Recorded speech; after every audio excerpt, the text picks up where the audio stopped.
नमस्कार दोस्तों, आपका स्वागत है हमारे YouTube channel compare mutual fund में। दोस्तों, आज की इस वीडियो में हम कंपेयर करने वाले हैं दो लार्ज और मिड कैप फंड का।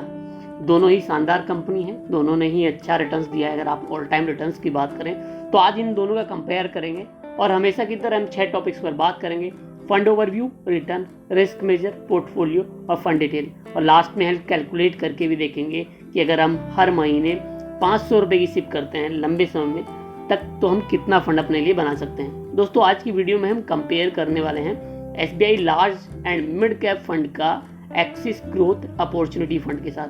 दोस्तों, दोनों ही लार्ज और मिड कैप फंड हैं, तो इसका आज हम कंपेयर करेंगे। सबसे पहले हम बात करते हैं फंड ओवरव्यू की। फंड ओवरव्यू में हम बात करते हैं NAV की। तो SBI का NAV इस समय 368 रुपये 55 पैसे, तो एक्सिस का NAV इस समय 20 रुपये 64 पैसे चल रहा है। VRO रेटिंग की बात करें तो SBI large and mid cap fund को 3 स्टार की और एक्सिस ग्रोथ अपॉर्चुनिटी फंड को 5 स्टार की रेटिंग मिली है। रेटिंग के लिए बता देता हूँ, 1 से लेकर 5 स्टार तक की रेटिंग होती है। जिस फंड को जितनी ज़्यादा रेटिंग, वो फंड उतना अच्छा माना जाता है। कैटेगरी और सब कैटेगरी दोनों की ही सेम है, लार्ज एंड मिड कैप है, दोनों ही इक्विटी बेस्ड म्यूचुअल फंड है। फंड एज की बात करें तो SBI के फंड की जो हमने एज लेकर चली है वो है 9 साल 2 महीने। वहीं एक्सिस की जो हमने एज ली है वो 3 साल 5 महीने है। फंड साइज की बात करें तो अभी तक SBI में लोगों ने 5,902 करोड़ रुपए इन्वेस्ट किए हैं, तो एक्सिस ग्रोथ अपॉर्चुनिटी फंड में भी 5,735 करोड़ रुपए लोगों ने निवेश किए हैं। अगर हम रिटर्न्स पर इन दोनों ही म्यूचुअल फंड्स को कंपेयर करें तो पिछले 3 महीने में जहां SBI ने माइनस के 2.8% का रिटर्न दिया है, तो एक्सिस ग्रोथ अपॉर्चुनिटी फंड ने माइनस के 6.31% का रिटर्न दिया है। पिछले 6 महीने की बात करें तो SBI ने 1.48% का रिटर्न दिया है, तो एक्सिस ग्रोथ अपॉर्चुनिटी फंड ने माइनस के 2.73% का रिटर्न दिया है। और वहीं अगर 1 साल की देखें तो 1 साल में SBI ने 21.46% का, तो एक्सिस ने 24.86% का रिटर्न दिया है। पिछले 3 साल की बात करें तो पिछले 3 साल में SBI ने 19.88% का, तो एक्सिस ग्रोथ अपॉर्चुनिटी फंड ने 25.63% का रिटर्न दिया है। और 5 सालों में जहां SBI ने 15.2% का रिटर्न दिया है, तो एक्सिस ग्रोथ अपॉर्चुनिटी फंड को, क्योंकि अभी 5 साल पूरे नहीं हुए, तो इसका हम रिटर्न ऑल टाइम रिटर्न देख लेते हैं, वो इसका 24.09%। दोस्तों, ये था रिटर्न। अब आइए एक नज़र इन दोनों ही म्यूचुअल फंड्स के रिस्क मेजर्स पर डाल लेते हैं। जो सबसे इंपॉर्टेंट्स होते हैं वो होते हैं अल्फा हमें बताते हैं कि अपने इंडेक्स के मुकाबले ये फंड कितना रिटर्न जनरेट कर रहे हैं। अल्फा की बात करें तो जहाँ SBI का अल्फा 1.83 है, तो एक्सिस ग्रोथ अपॉर्चुनिटी फंड का अल्फा 10.32 है।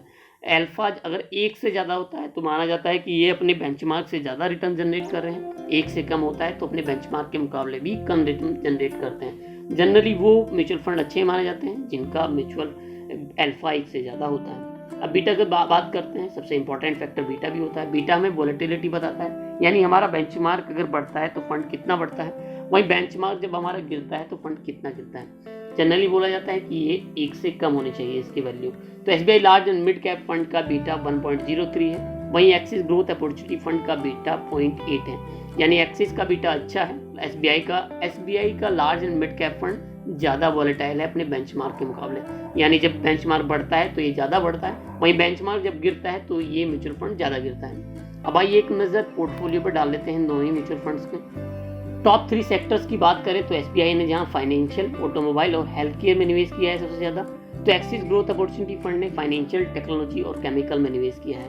टॉप 5 होल्डिंग्स की बात करें तो SBI के बाद जहां ICICI बैंक लिमिटेड है, पेज इंडस्ट्री लिमिटेड है, HDFC बैंक लिमिटेड है, स्टेट बैंक ऑफ इंडिया है, भारतीय एयरटेल लिमिटेड है, तो एक्सिस ने बजाज फाइनेंस लिमिटेड में, टाटा एलेक्सी लिमिटेड में, टोरेंट पावर लिमिटेड में, PI इंडस्ट्रीज लिमिटेड में, NIIT टेक्नोलॉजी लिमिटेड में सबसे ज़्यादा निवेश किया है। क्योंकि दोनों ही इक्विटी बेस्ड फंड है तो इन्होंने मैक्सिमम पैसा अपना स्टॉक्स में निवेश किया हुआ है। जहाँ SBI ने 96.11% पैसा अपना इक्विटी में निवेश किया हुआ है, यानी स्टॉक्स में निवेश किया है, वहीं एक्सिस ने भी लगभग 96.14% पैसा अपना इक्विटी में यानी स्टॉक्स में निवेश किया हुआ है। अब आइए एक नज़र इन दोनों ही म्यूचुअल फंड के फंड डिटेल्स पर डाल लेते हैं। एक्सपेंस रेशियो जो सबसे इंपॉर्टेंट फैक्टर होता है, SBI large and mid cap fund का 1.22% है, तो वहीं एक्सिस ग्रोथ अपॉर्चुनिटी फंड का 0.5% है।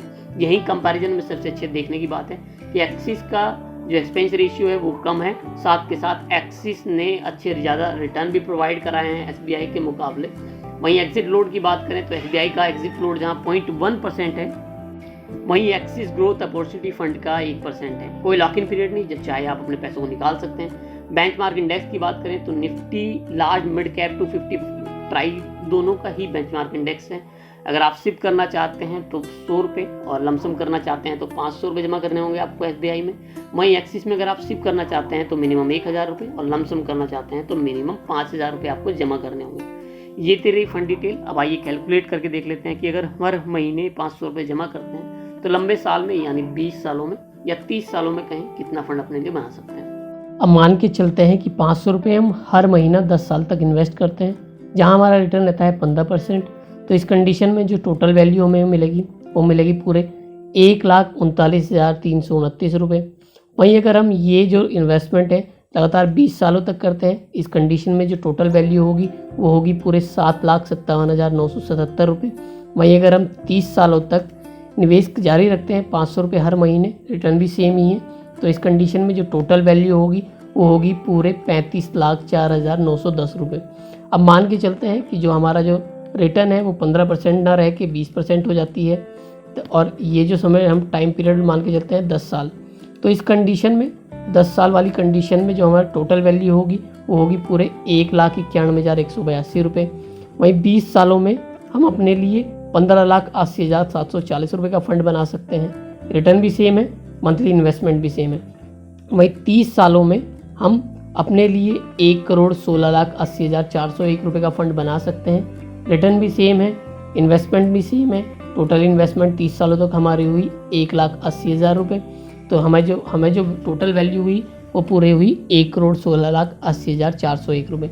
अब मान के चलते हैं जो हमारा रिटर्न था वो बढ़कर हो जाता है 25%, यानी 10 सालों में हमारे म्यूचुअल फंड ने हमें 25% तक का रिटर्न दिया है।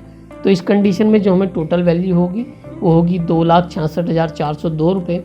अगर हम 20 सालों तक इन्वेस्टमेंट अपना बनाए रखते हैं तो इस कंडीशन में जो टोटल वैल्यू होगी वो होगी पूरे 34,29,548 रुपये।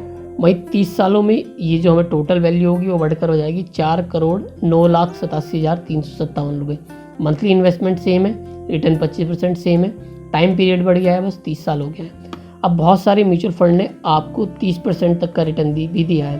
तो इस कंडीशन में अगर हम 10 साल तक अपने म्यूचुअल फंड को जारी रखते हैं 500 रुपये सिप के साथ, तो 10 साल में आप 3,76,342 रुपये का फंड बना सकते हैं। वहीं 20 सालों में आप पूरे 76,61,628 रुपये का फंड अपने लिए बना सकते हैं। वहीं यही रिटर्न बढ़कर आपका 30 सालों में 14,86,91,290 रुपये हो जाता है। सब कुछ सेम है, मंथली इन्वेस्टमेंट है, हमारा रिटर्न ही बढ़ा है। लंबे समय तक अगर हमें 30% रिटर्न मिलता है 30 सालों तक, तो हम 14 करोड़ रुपए तक का फंड अपने लिए बना सकते हैं। दोस्तों आज की वीडियो में SBI large and mid cap fund का एक्सिस ग्रोथ अपॉर्चुनिटी फंड के साथ कंपैरिजन आपको कैसा लगा?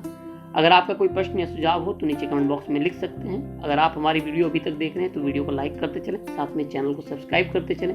हम आपके लिए ढेरों ऐसी कंपैरिजन से रिलेटेड वीडियो बनाते रहेंगे। धन्यवाद।